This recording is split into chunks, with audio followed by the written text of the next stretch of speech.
My name is Kelly Casanova, actually Kelly Buckwalter Casanova, and this is my daughter, Samantha Buckwalter. We did the 10 o'clock workshop on Friday morning on connection and communication, and I did the leader's part, Samantha did the follower's part. If you have any questions about anything that I'm covered in my workshops or my instructional videos, you can call me at 707-838-0388.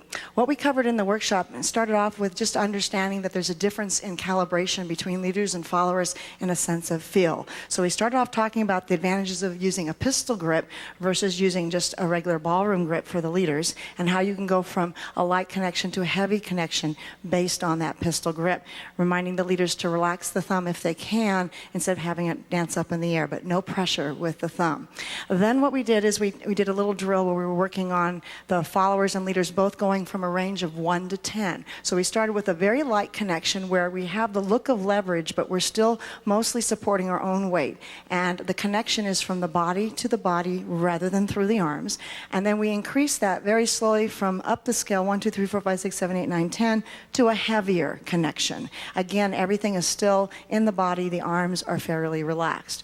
The trick to checking yourself to make sure that you're doing it correctly is to look at the swing of the arms. If from the leader's left shoulder all the way down to the hands and then up to the follower's right shoulder, you see a cable-like connection there, chances are you're doing it correctly with a slight bend in the arms. If you see kinks in the cable, either horizontally or vertically, then there's too much muscle contraction and people are getting into a wrestling mode. We also talked about the difference in connection from being in a very close kind of connection versus a very far away position, and how there are advantages and disadvantages to both, and so that neither one is absolutely correct or absolutely incorrect. It depends upon the situation that you're in and the level of dancer that you're dancing with.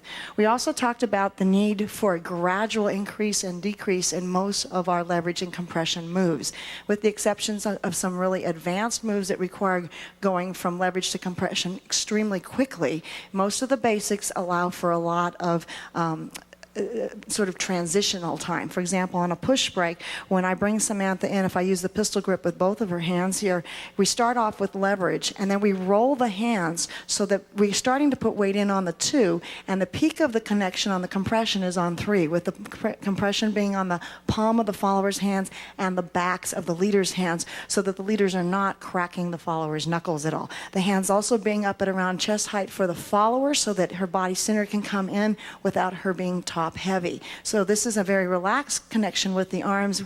The body weight has it, and then as we send them out on the 4, again, it's the body weight that is sending her out. The arms are following through, and we're going again to a very gradual rolling of the hands back to the leverage position. From count 4 on to 5 or 6, if you start with the elbows bent, then you have the room to back up your anchor step and extend, keeping the hands in the same point in space and the body separating a little bit to increase the amount of leverage that we have, or weight, as we go into the end of a pattern. And then leaders pushing off your right foot to transition into the next pattern so you're not delivering an arm lead.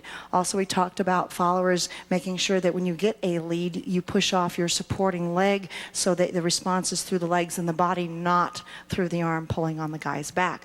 We also looked at left side passes where the leader sends the follower down the slot, and what we're going for is a continual connection that ebbs and flows in the intensity. So at the end of one pattern, we're kind of heavy here, and then as soon as I lead her, it starts to get very light, and we're almost at 0 at this point as she's passing through, because this is where our body centers are aligned up. So it's just in the fingertips, and then as she continues to go down the slot, that connection increases with her momentum and her distance, and again, it's a gradual connection at the end. I wanted to go over whip. We didn't get to that, so mostly we just spent time on the push break and the side pass, but all these concepts work for all the basic patterns. And again, I'd like to thank Samantha as well as Bev and Pat and the entire Rocky Mountain Swing Dance Club for inviting us here. We always have a great time at this event, and if you have any questions, you can always contact me on my website at kelly@kellydance.com. Thanks a lot.